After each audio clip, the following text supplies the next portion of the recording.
ছিলেন টেনিস খেলোয়াড়, বয়সভিত্তিক পর্যায়ে পুরো আর্জেন্টিনার মধ্যে সেরা তালিকায় জায়গা পেয়েছিলেন। কিন্তু ফ্রাঙ্কো মাস্তানতুনো টেনিস খেলোয়াড় হননি। তিনি এখন বিশ্ব ফুটবলের অন্যতম আলোচিত ইয়াংস্টার। জায়গা করে নিয়েছেন রিয়াল মাদ্রিদের মতো বিশ্বসেরা ক্লাবে।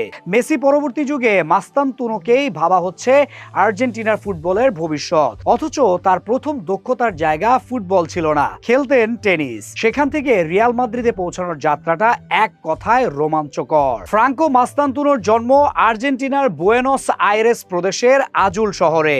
যে রাধে সে চুলো বাঁধে, এই প্রবাদটা যেন মাস্তানতুনোকে দেখেই বলা হয়েছে। কারণ ছোটবেলা থেকেই টেনিস ও ফুটবল দুটোতেই তিনি ছিলেন সমান পারদর্শী। মাত্র 8 বছর বয়সে রিভার প্লেট ক্লাবের ট্রায়ালে অংশ নিয়ে তিনি এতটাই মুগ্ধ করেন যে ক্লাব তাকে সরাসরি একাডেমিতে থাকার প্রস্তাব দিয়েছিল। সেই প্রস্তাবে মাস্তানতুনো রাজি হয়েছিলেন, কিন্তু টেনিস খেলা ছাড়েননি। 2016 থেকে 2020 পর্যন্ত আর্জেন্টিনার বয়সভিত্তিক টেনিসে মাস্তানতুনো ছিলেন শীর্ষ 5 খেলোয়াড়ের একজন। তার টেনিস প্রতিভা এতটাই উজ্জ্বল ছিল, আর্জেন্টিনার অনেক কিংবদন্তি তাকে টেনিসের ভবিষ্যৎ ভাবছিলেন। কিন্তু সেই মাস্তানতুনো এখন টেনিস নয়, ফুটবলের আলোচিত তারকা। রিভার প্লেটে খেলেই পুরোপুরি ফুটবলে মনোযোগী হন তিনি। 2023 সালে আর্জেন্টিনার অনূর্ধ্ব-17 দলের হয়ে অংশ নেন ফিফা বিশ্বকাপে। এরপর এমন পারফরমেন্স করেছেন তাকে সরাসরি অনূর্ধ্ব-20 দলে ডেকে নেওয়া হয়েছে, যদিও সে সময় তার বয়স মাত্র 16 বছর ছিল। 2024 সালে রিভার প্লেটের মূল দলের হয়ে খেলা শুরু করেন মাস্তানতুনো।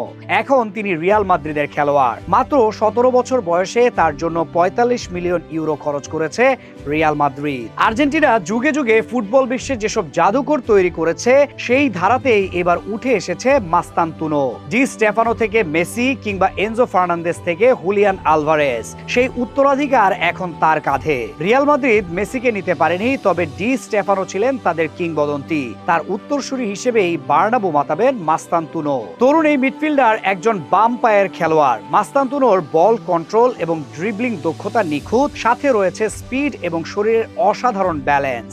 1-to-1 সিচুয়েশনে তাকে আটকানো কঠিন। রিভার প্লেটের হয়ে মাত্র 10টি ম্যাচে 4টি গোল এবং 3টি অ্যাসিস্ট করেছে 17 বছরের এই তরুণ। আক্রমণ গড়ে দেওয়ার ক্ষেত্রে তার তুলনা নেই, পাশাপাশি দূরপাল্লার শট এবং ফ্রি কিকে সফলতার প্রমাণ দিয়েছে মাস্তানতুনো। রিয়াল মাদ্রিদের রাইট উইং এ সে হতে পারে কমপ্লিট এক প্যাকেজ।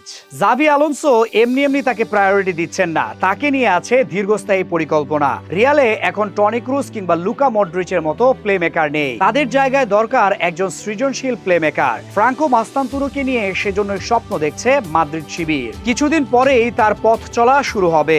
ইতিমধ্যে মাস্তানতুনোর জার্সি উন্মোচন করেছে রিয়াল, তবে প্রথম কিছুদিন হয়তো শুরুর একাদশে জায়গা মিলবে না। তবে লড়াইটা এবার উপভোগ্য হবে, সেটা অনেকটা নিশ্চিত।